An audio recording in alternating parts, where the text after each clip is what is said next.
बच्ची को कहा कि गेम अभी खत्म नहीं हुई है, अब तुम्हें क्या करना है कि जिस भी दिन तुमको बिल्कुल भी गुस्सा नहीं आता है, उस दिन के एंड में तुम एक कील को इस दीवार से निकाल दोगी। तो बच्ची ने वैसा ही किया, लेकिन क्योंकि कीलें बहुत ज्यादा थी तो 1 महीने से भी ज्यादा टाइम लग गया उन सारी कीलों को बाहर निकलने में।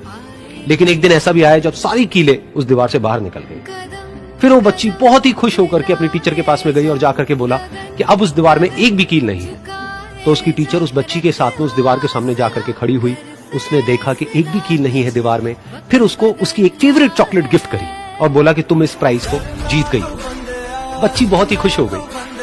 फिर टीचर ने उस बच्ची से पूछा कि क्या तुमको इस दीवार में कुछ नजर आ रहा है? तो बच्ची ने कहा नहीं मैम, इसमें तो कुछ भी नहीं है, सारी कीलें निकल चुकी है। तो उस टीचर ने कहा एक बार ध्यान से देखो, शायद कुछ नजर आए। तो उस बच्ची ने दोबारा देखा और कहा वो जो कीलें मैंने गाड़ी थी उसके कुछ निशान मुझे नजर आ रहे हैं दीवार में।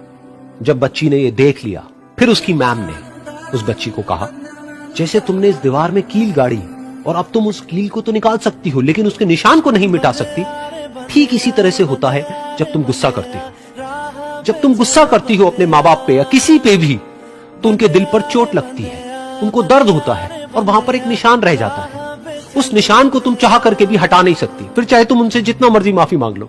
ये सुनकर बच्ची को अपनी गलती का एहसास हुआ और वो रोने लगी और वो भागती हुई गई और अपनी माँ के पास में जाकर के उनसे गले लग गई और अपनी माँ